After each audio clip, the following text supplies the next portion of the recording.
Besides sending the police, you might want to send an ambulance or a hearse.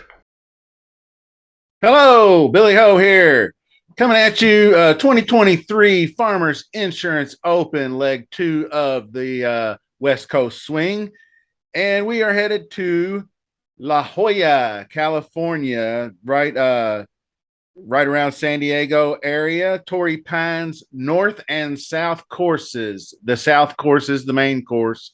They play the North course once to get the 156 player field through before dark. Wednesday and Thursday is when they do that. So this tournament does start Wednesday, FYI. And of course, the South is the main course. A couple housekeeping things before we get really going here.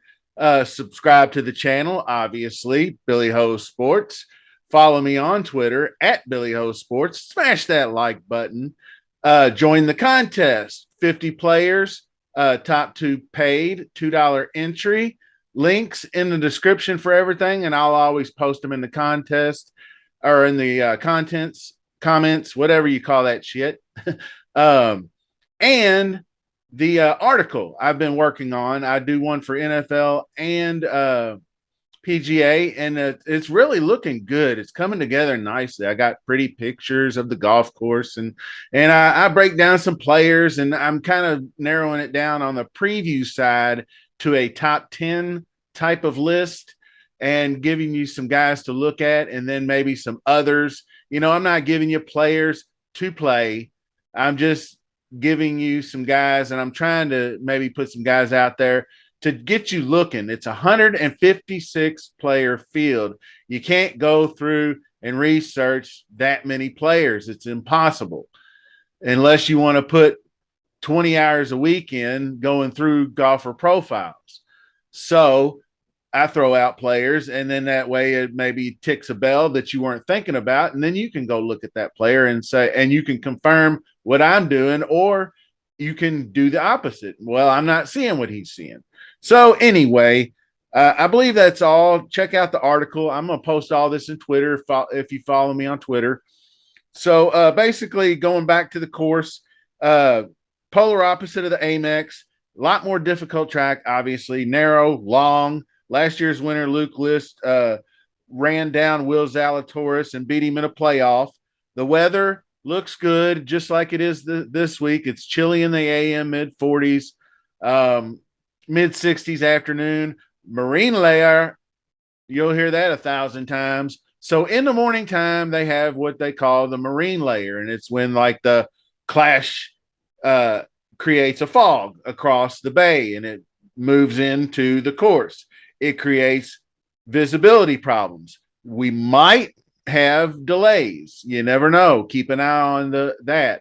Maybe go into your weather and check your marine layer. But other than that, weather-wise, we look pretty good. I don't see much wind, and just the chilly temperatures in the morning and the marine layer. So typically scoring when the wind's down is going to be really good. I think mid to upper teens is what we're looking at. So let's get into it. I'm going to show you the article, and then we're going to look at some other neat stuff.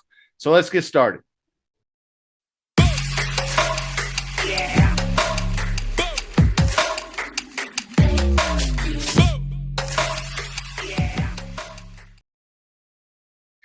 And here's my article, looking good.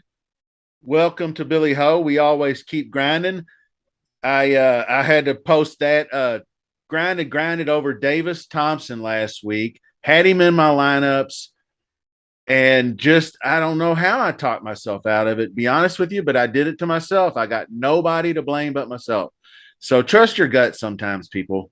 Just keep that in mind. But that's what we do right there. We keep grinding. And here's the previews and picks. You'll see this thumbnail for all my videos, basically. Hit that subscribe button. And I just described North Course is the easy course, 7,258 yard, par 72. Both courses have ryegrass fairways. They're both between 24 and 27 yards wide, so they're somewhat narrow. And the bent grass greens on the North Course. This will be the course you want to target for your showdown. It's a lot shorter, 7,258 yards. and most of the par fives are short and easily reachable in 2. Most every driving hole is pretty much straightforward, so it definitely pays to take advantage and get your scoring done on that north course to build your profile for the weekend. Now, the south course is the beast. 7,760 yards. That can play variations on that number. I'll show you that in just a second. Also, the greens are 5,000 square feet as opposed to 6,000 on the north, and they are POA grass greens. And these, I forget, somebody posted a question in the Rick Run Good chat about POA greens, and I told them how I felt about the POA greens, quote unquote POA greens, this week at Amex, and I said they're not the same. They won't grow out in the afternoon like the other grass does. They keep it; they're just pristine greens. These greens are more of on the lines that he was posting a quote from 2018 on. They do tend to be a little bit gangly, and you'll see the ball bumpy, and bouncing back and forth. And they grow. The grass doesn't grow in the same direction, and it does if we get enough sunshine. You will see a little bit of grass growing out, but the chillier temperatures will help that. So also, people trampling over it, it doesn't take foot traffic very well either. So keep that in mind. Afternoon, guys. 7 450 plus par fours. All the par fives are over 560 yards. Holes 9 and 13 are virtually unreachable in 2, depending on where they have the tee boxes. They added new tee boxes in for the 2021 US Open. So now it can play 545, or it can play 580. It could play 625. There's a lot of variations there. Both courses have long and thick kikuyu grass rough. That stuff is pretty gnarly. So if you get down in it, you're going to be in trouble. They do let the grass grow out. They stop cutting it like Tuesday or Wednesday. I forget. So Thursday and Friday is going to be all right, getting through the cut. And then you're going to see Saturday, by Sunday, it's going to get a little bit thicker. And the greens are tough to putt on. So be looking for players that do favor this type of POA and putt well, particularly at Torrey. And here's a quick look at the 4 par fives on the south course.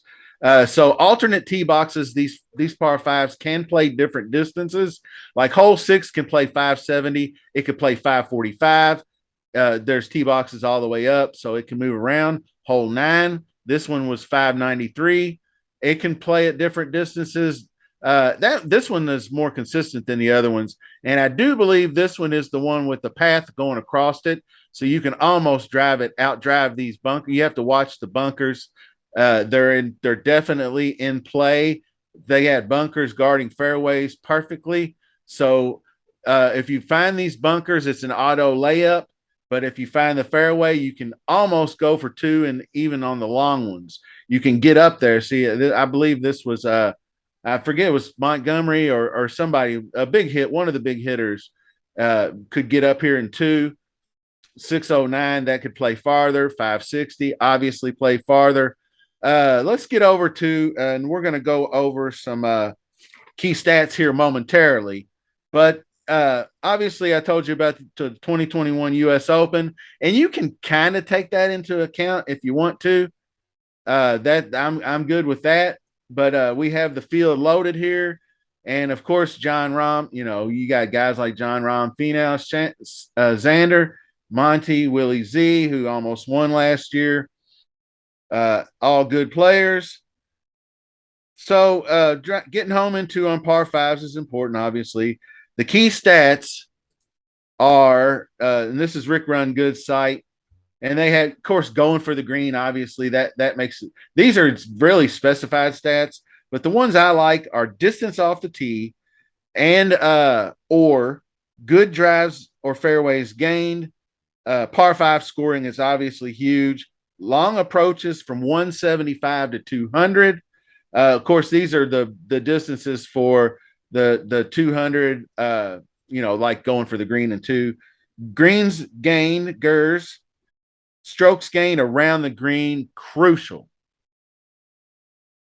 Tee to green game, obviously, tougher courses bring in the complete tee to green game. And I'm going to look at POA putting with putting in general, but obviously an emphasis on POA.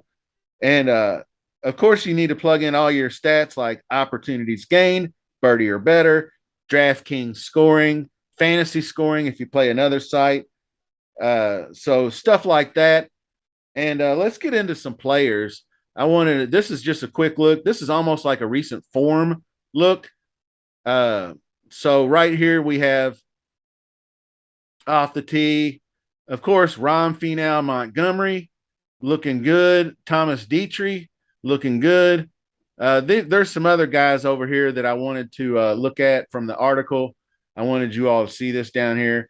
Big dogs, Rom, Scheffler, and Finau. Basically, Rom is the man.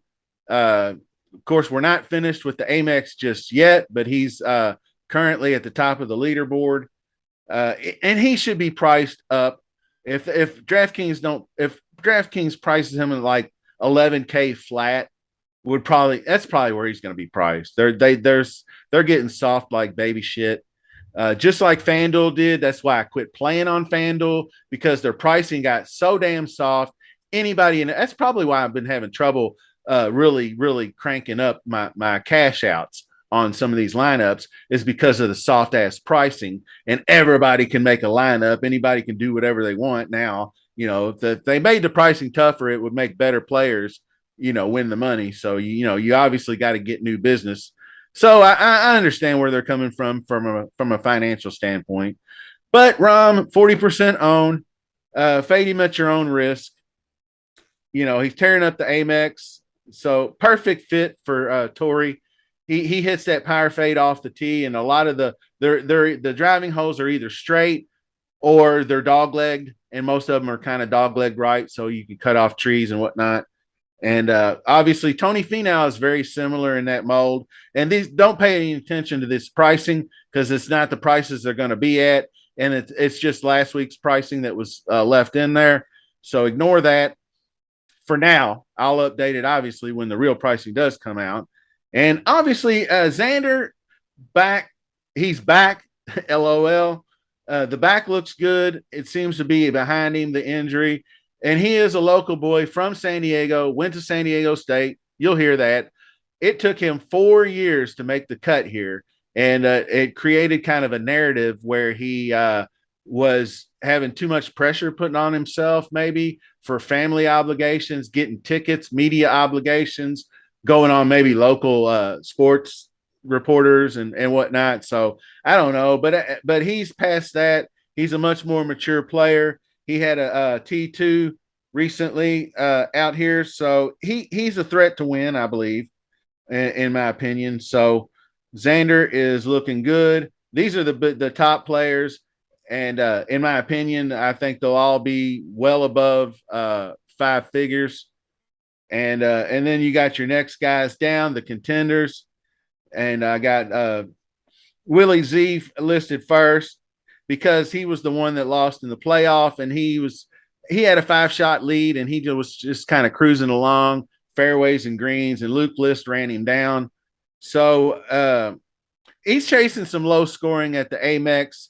So he looked all right there, but I think he's better on tougher courses, because he has such massive ability to gain off the tee, and his ability with accuracy is also good, kind of like similar to Finau and Rom.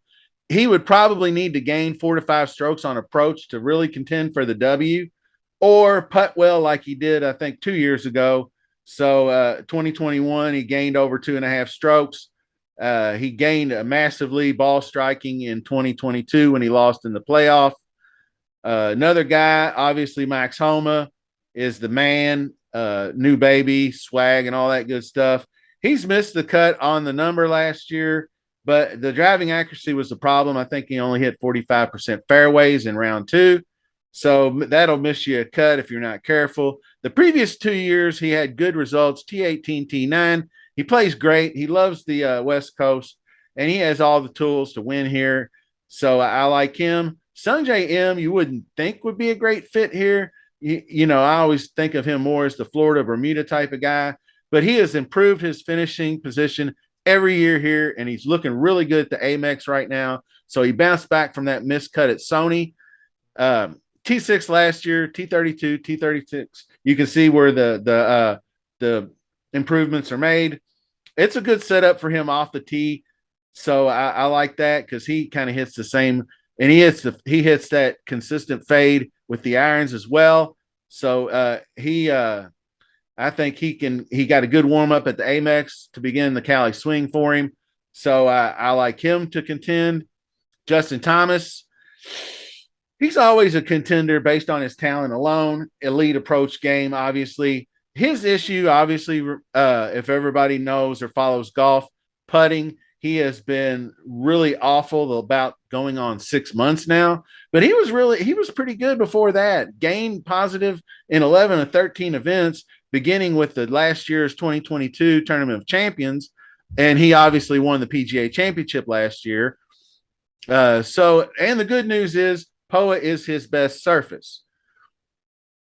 His other bugaboo with me, especially him being kind of a smaller guy, he really has to wind up the swing off the tee, and he can get squirrely with the driver.